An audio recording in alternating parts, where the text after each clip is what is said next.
Hello everyone, welcome to Vicarage Road. There's some Elton John lyrics there.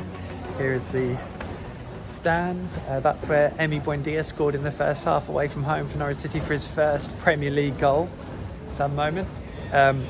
Sadly, that's where Watford equalised within 6 minutes from a set piece. And Danny Welbeck got his overhead kick there. I still kind of feel that Kenny McLean was fouled in the build-up. I think if you're at Old Trafford with 70,000 people in the stadium, the referee calls a foul on that. But Sarr was not penalised. He broke free, not for the first time in the afternoon. And Watford had their winning goal. Norwich had a wonderful chance to equalise later on through Adamida. But I think at this point, Norwich look comfortably as though they weren't good enough this season. They will be relegated. I think what you also have to say is in almost every once we got over the honeymoon of the opening 5 games, in almost every scenario, Norwich have come up short. They've conceded first and fallen behind. They've conceded late. They've conceded early. They've conceded several. They've conceded one. And today they got ahead.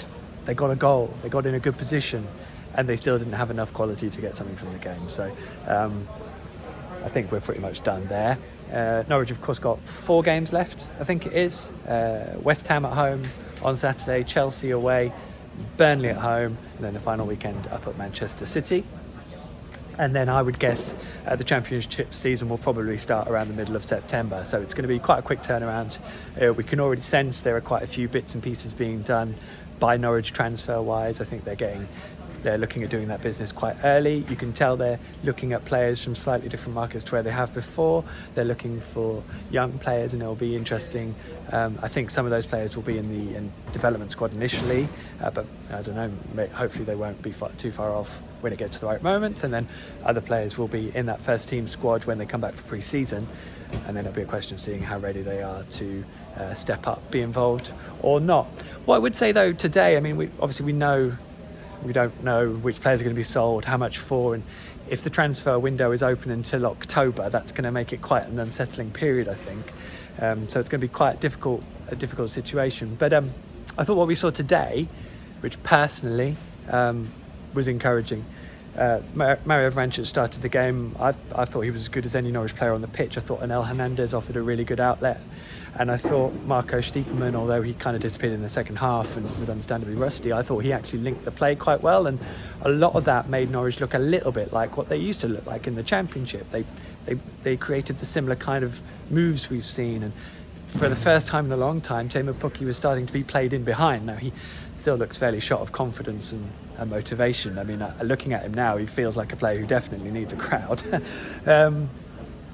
But maybe I'm being harsh. But that shape and coherence to Norwich's play, attacking-wise, was there. So, you know, if they're in a good physical condition, they don't have any hangover, and they've got the hunger to be around, and Daniel Farke wants them around, then that bodes well for what Norwich can build around and off them next season in the Championship. But it's all relative. Like, they were obviously still short of it, even though I thought Norwich played okay today, to be honest. And we should highlight the fact that Norwich were ahead after 4 minutes with Emi Buendia's first Premier League goal.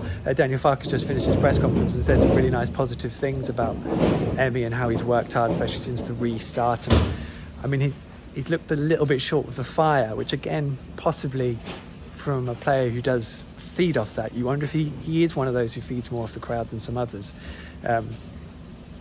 But there has been moments, I think, when he's been in the right positions where he's looked like he's carried some decent threat, and he took his goal really well today. The thing with Emi is, for all the development he's doing, how long will Norwich get to benefit from it? Because it would be great to see these players dig in for another season. And I chop and change my mind as to whether they will or won't. And there's a lot of different factors in that, of course.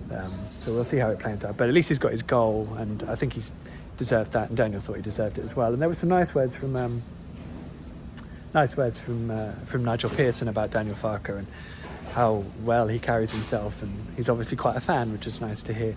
Josh Martin got some time at the end. As I said, Adamida did okay. He had a great chance at the end, and this is part of the development that Norwich will have to go through with these players and work out whether they're right players to rely on for next season, or whether there needs to be they need to get game time elsewhere, and then, or maybe for the first half of the season and then come back into the fold. We'll see.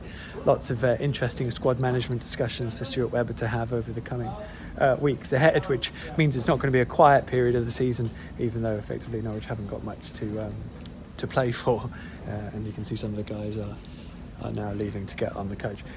We had a second half drinks break, and I have to say it's about 4 degrees here. I'm absolutely freezing. I've only got a t-shirt and jumper on, so I'm going to go straight away. I don't think there's anything else I need to say. I thought it was the first time actually since the restart it looked like Norwich were coming up against a team who weren't in a particularly good place, which again makes it galling that Norwich haven't won. But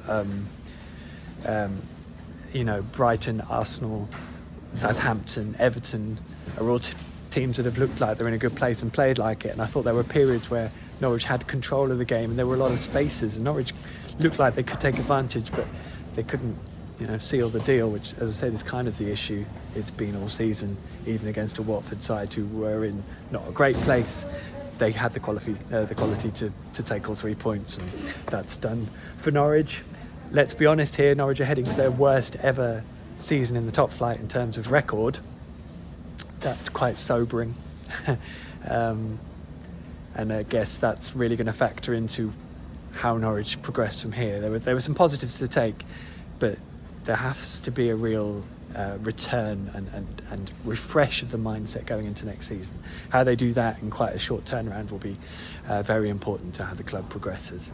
And yeah, it's West Ham away West Ham at home, of course, that awaits on Saturday. I'll be there. I'll see you all there. In the meantime, take care of yourselves and keep well. Hope you're enjoying this. Leave any comments and messages. I'll make sure I read them all, whether you're watching on YouTube, Facebook, Instagram, Twitter, and of course loads of stuff over at The Athletic. Make sure you tune in, join in, and we'll do another On The Ball podcast in the evening as well, or at some point tomorrow. Until then, take care of yourselves. Stay safe.